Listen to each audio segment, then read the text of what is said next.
Welcome back everyone to my Let's Play of the Final Fantasy Legend. When we last left off, we were climbing up the tower, what hopes to be the final part of the tower.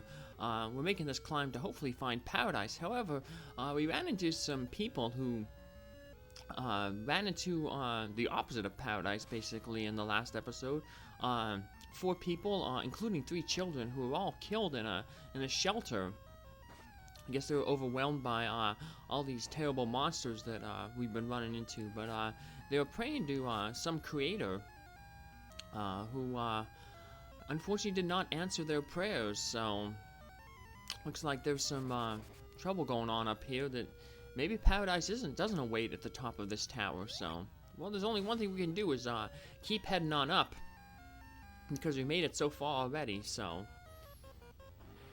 but just taking out some few more new monsters here. So now, I mentioned about tough monsters. These are technically not the strongest monsters in the game. There will be another group, but this is the second strongest group of monsters in the game. So yeah, they can be pretty tough. So, but then again, we're pretty tough too. So we've maxed out Prin's hit points, and we got 2 pretty good monsters there. Cess just got Coast there. You can take out Coast with a symbol, or we can just use one of our elixirs to take that status effect out. I think Coast just slowly reduces your stats. Ooh. And there goes Prin is also Coast now, so dope. But it's not too bad. We'll still manage to take out these enemies. Like I said, the good thing with elixirs is, even though they're really expensive, they will take off all status effects. So, and we got the Aegis shield there. It's a shield of the gods. That might have been Zeus's shield. So you can use that shield in battle, and it gives all elemental resistances to the entire party. But like most shields, we're not gonna worry about it, so we're just gonna end up selling that for some money. So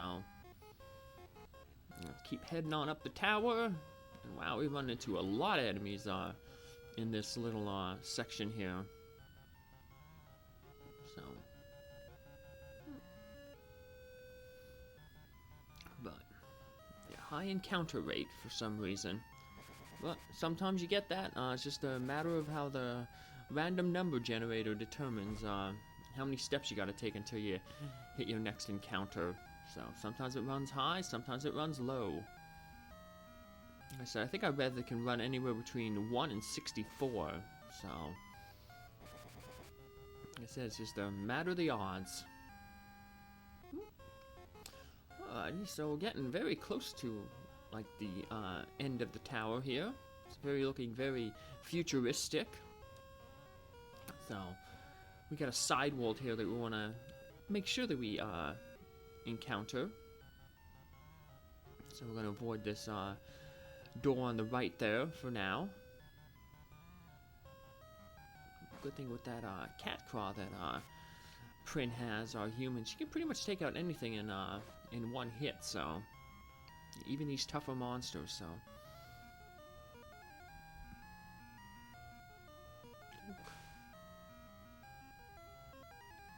and finish off those monsters. And ooh, good thing we got into this encounter here, a right. So one of the few new enemies we haven't run into yet.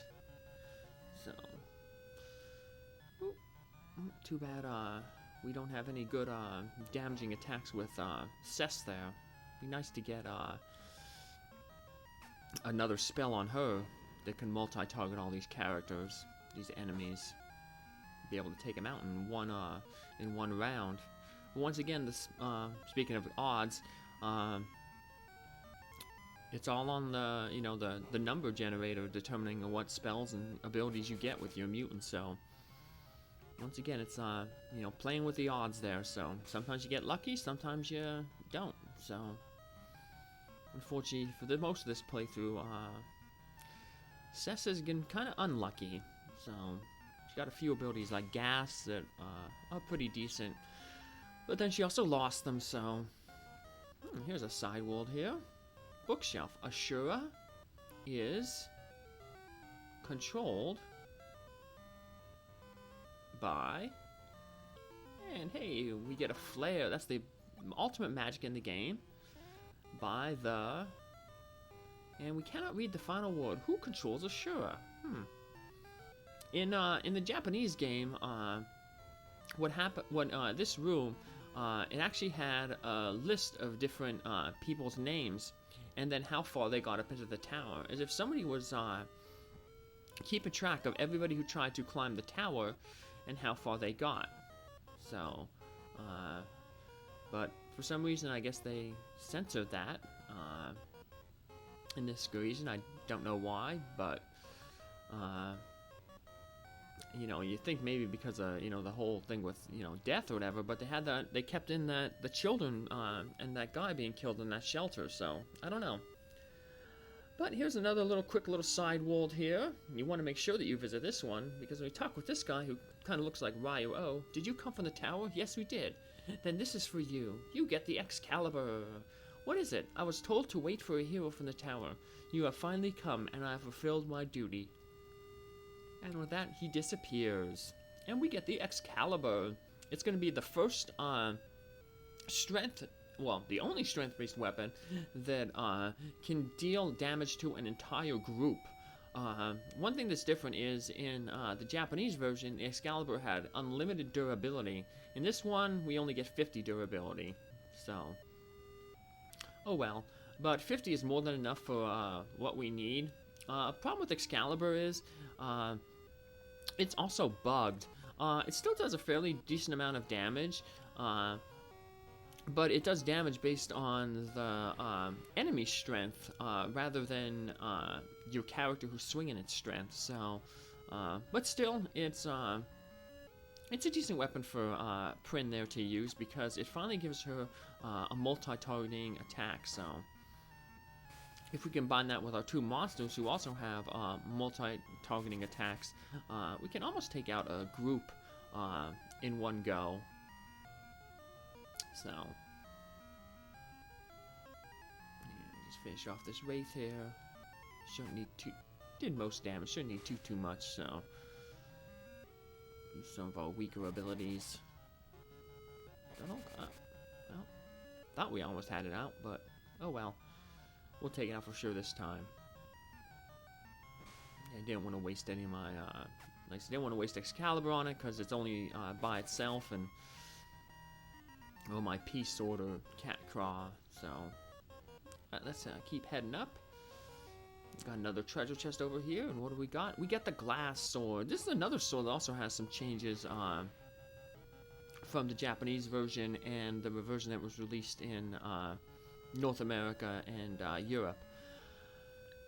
In the Japanese version, the glass sword only has one use. It's a sword made out of glass, so you hit with it once and it shatters. In this game, they give it 50 durability. So,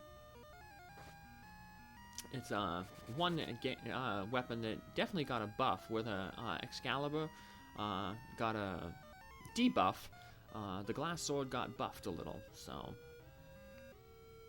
And then there's going to be one more sword that also has some a change with it. The Masmion, in this game got debuffed. It has 50 durability, where in the Japanese version it had unlimited durability. But we won't get that sword until basically the end of the game. So let's finish off these troopers here. Ba-donk. And regret that we only got one of those one steps. So let's see what the Excalibur does here. We'll finally use our Excalibur. Too bad these guys are strong against fire. So we can use that fire. So yeah, the screen shakes, and even though it doesn't say that it hit everybody, every single one of those Demon Lords is going to take 245 damage. So I guess that's signified by that shaking that happens when we use the sword. So yeah, see, that's why I defeated all four there. So because like I said, even though it doesn't say it's hitting all of them, It does, so. There's the flare spell. Like I said, that's the ultimate magic. It has the highest damage multiplier. And it's non-elemental, so you think flare would be like a fire spell, but it's actually non-elemental. So let's take out these guys here. Yeah, flares so good. You can buy flares in that in the Hidden City in the Clouds in World 3, but you know, they're kind of expensive. You might as well just save them mainly for the boss. So similar to what we'll be doing with Glass Sword. Only going to use that for bosses. So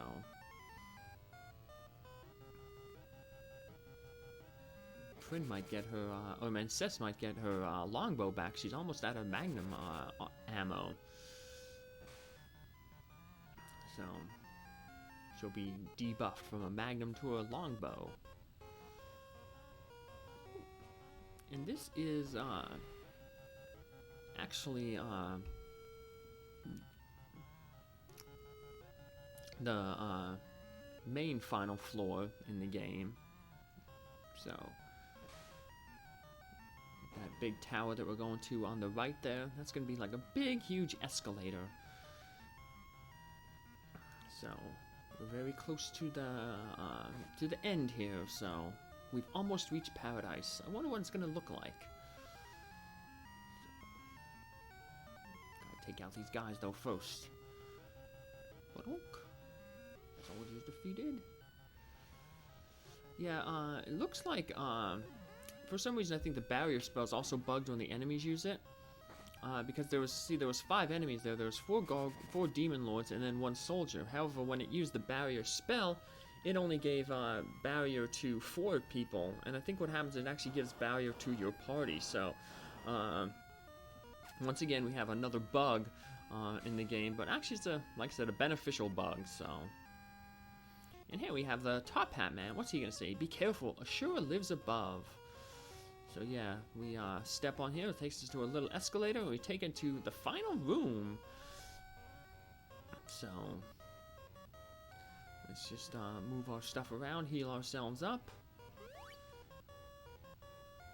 And from here, there's only 2 ways you can leave this room. So if you have the teleport ability, or 3 ways actually. You can use the teleport ability to leave this room. You can use that door item that we found earlier to leave. And if you head straight up and don't deviate, you'll end up falling into a hole that'll take you back to that room where we just talked with the Top Hat Man. So yeah, you can actually talk with these fish statues here. But nothing inside of them. Nope. But if you head straight up, you might have seen there. There's a little when the screen flashes into a random encounter, one of the tiles on the floor changes. I guess that's your indication that there's a trap tile. So let's show off the hyper cannon. Boink! Instantly defeats all the enemies. So, ooh. But yeah, see, straight above us, about 2 things up.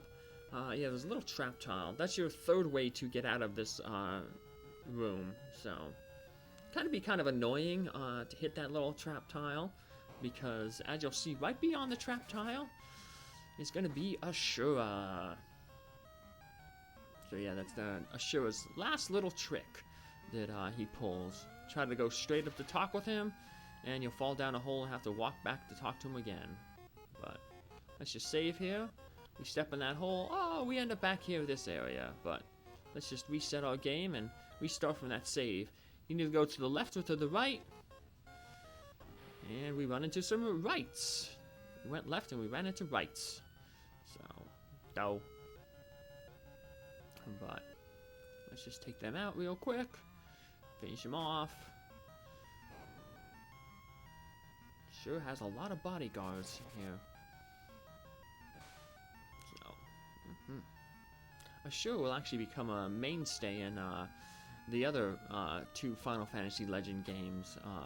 But he kind of gets debuffed each time. Where in this game, he's kind of like the leader of the archfiends. In the next game, he's just the first major boss, and then he becomes like a minion to a major boss in the third game. So poor Ashura keeps getting demoted with each game. I guess he fails in each game, so they demote him. But let's save our game and talk with Ashura, or get into a fight right before Ashura.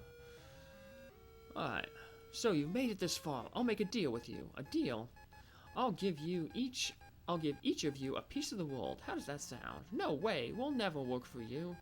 I was just being nice, but now you've pushed your luck. I wonder if, whatchamacallit,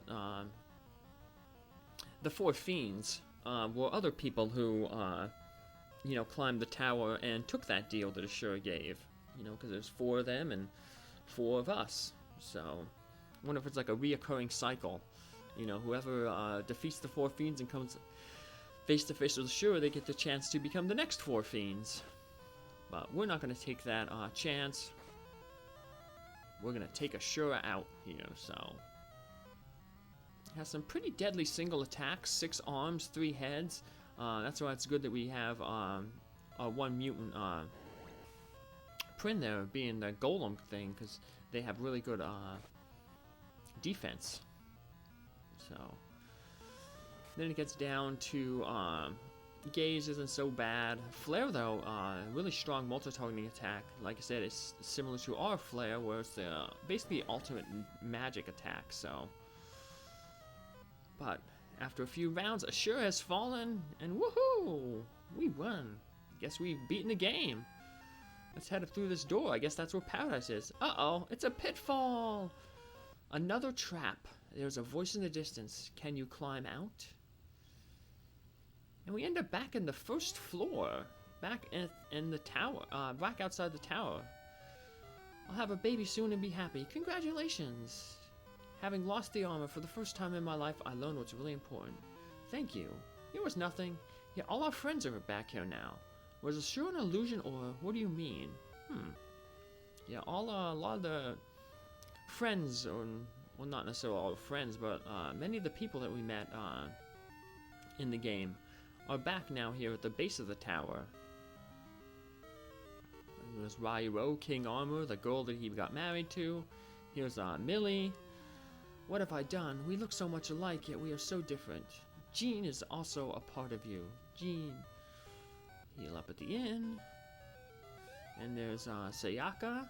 Remember us when you leave this world. Be brave. I won't disappoint you. We have the Top Hat Man there. And actually, if we had you can hire new people at the guild here, and they're much stronger. So, but we're going with our initial party. There's a road to paradise beyond the door. Who are you? So yeah, we're gonna have to climb the tower again, but this time we're kind of gonna climb on the outskirts of the tower. So this world on the outside here, it's the same as it was when we left it. So the enemies are really weak. But what has changed in this world is there's 2 shops here. They're going to sell much better equipment, stronger equipment. So we're going to actually get a little stronger here. So doors, elixirs, arcanes are items that you can get that restore the entire durability on of a weapon that you use. So, see, if we use the arcane on the hyper cannon there, it'll take it back to 3 uses. So, it's good for, like, you know, special things like the, say if we use the all the Excalibur uses or the glass sword uses, it's a cheap way to restore them back to full. So, the item shop here is also going to have a bunch of new items. So let's check out what the weapon shop. I mean, is gonna have a bunch of new weapons. So let's check them out. Yeah, we're just gonna make some room for some stuff here. The Sun Sword instantly defeats any enemy that's undead. Defense Sword. It can also function as a shield, so it can block attacks. I'm going to want to get the dragon helm. That's the best helm in the game. Hermes sandals increases your agility. We'll give that dragon helm here to cess.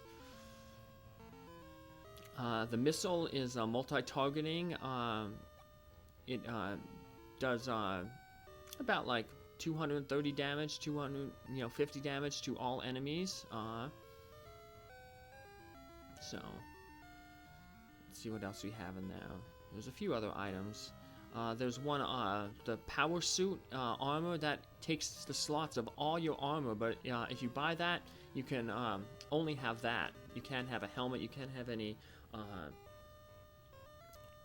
gauntlets, shoes. So yeah, it's pretty good, but it doesn't give any elemental resistances, so we're not worried about it. We have to use all 4 of the spheres this time here, and once we do that, we open the door again. But what lies beyond that door? Find out in our next episode. Take care. Thanks for following along. Bye.